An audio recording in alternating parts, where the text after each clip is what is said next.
Coach Eddie George moving on to Bowling Green got the university in a bit of a pickle right now. Coming off of back-to-back winning seasons, winning the OVC championship since 1999. And now you're trying to figure out who's going to be the next guy that's going to come in and take over the program. The only problem is, how long are they going to wait until they say who that person is going to be? Because there's a lot of things that's got to take place to make sure you keep that formula going on that Coach Eddie George had over the past couple of seasons, building up the program, bringing the athletes in, making sure that you have those playmakers there that can help you continue to keep winning games.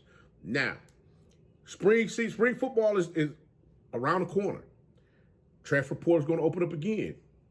How's all this going to play out when it comes to Tennessee State football? We're going to talk about it right after this.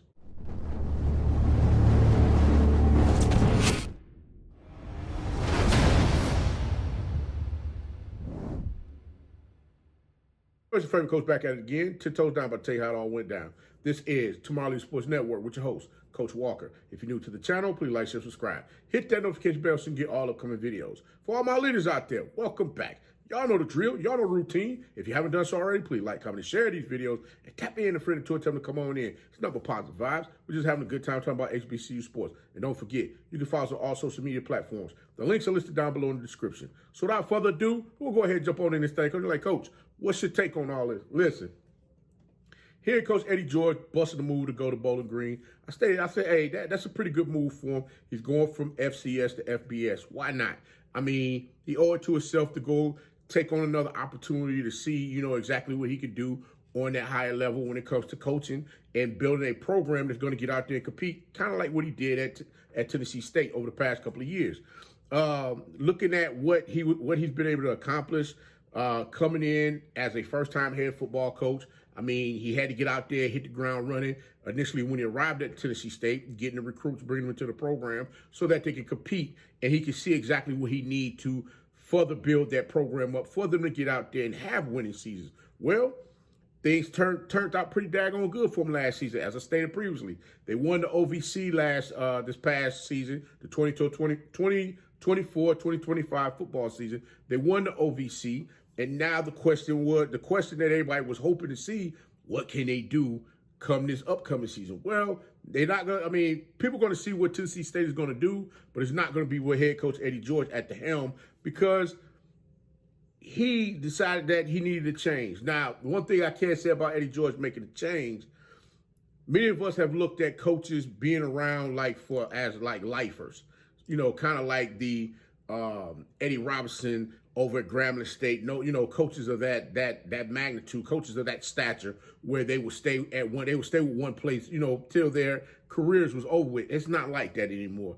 And I got to applaud Coach Eddie George for all that he was able to do coming into the Tennessee State football program, standing up for the school, especially with dealing with the state itself when it came to the land grant money that the university is owed, for them to continue to keep moving things forward in the direction that they need to go so that they can do the things necessary around the campus, so on and so forth.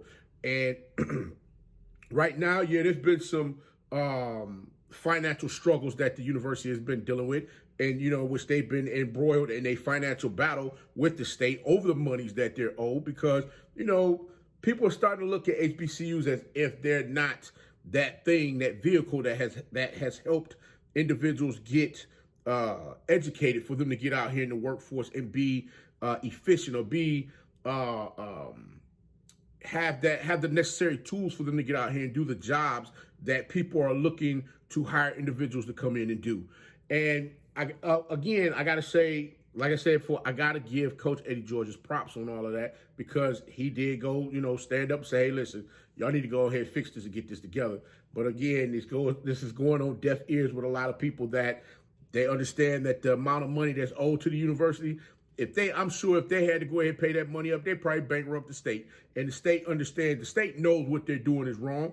And somehow, some way, I believe something's going to happen in the manner which it needs to happen for the university, for them to get things in order for them to continue to keep moving forward in the manner which they have been doing in the past. Now, Tennessee State, definitely last season, like I stated before, they came out like gangbusters. They were ranked 19th in the FCS defensively.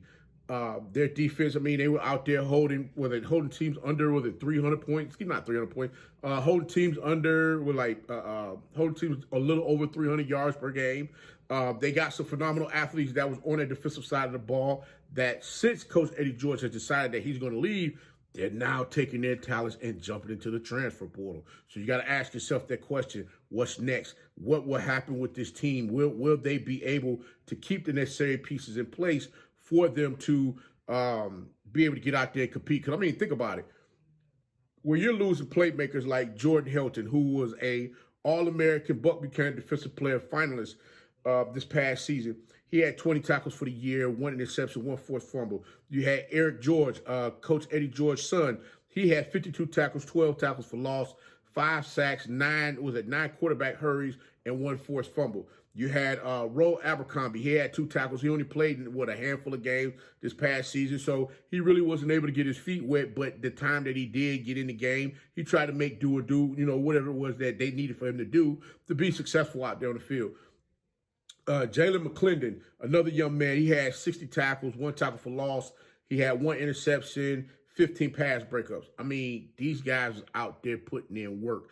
And I mean, each of these athletes, they bring something different to the Tennessee State defense, in which some of the coaches that's coming over with Coach Eddie George over the Bowling Green, according to some of the reports, you're looking at some of the defensive players going on over there. Now, I did see one report talking about Jeff Fisher, son, as far as if he's going to go over there or not. That has not been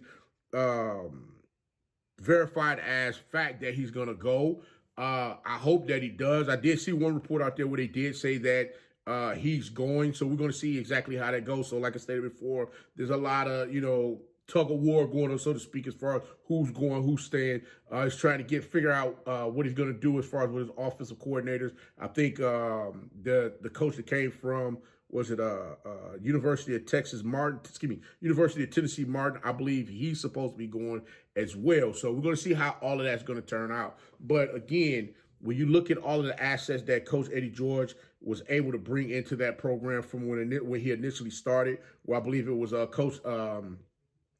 Coach Fisher's son, himself, and Hugh Jackson, and the other coaches that he had, on his staff. You look at where they started to where they got to, and now you see the trajectory just going up for Coach George and his coaching staff as far as what they were able to build over at Tennessee State. Looking at the future as far as what they can possibly build over at Bowling Green, now that they're in a bigger pond where they can have the financial cachet available for them to get out there and recruit the athletes that they need to build up a winning program. So again, right now, Tennessee State need to figure out exactly who's going to be the next head football coach for the program. They can't afford to keep waiting around to see to make a decision as far as which direction they're going to go or who they're going to bring into the program to become the next head football coach, because you got spring practice on the way.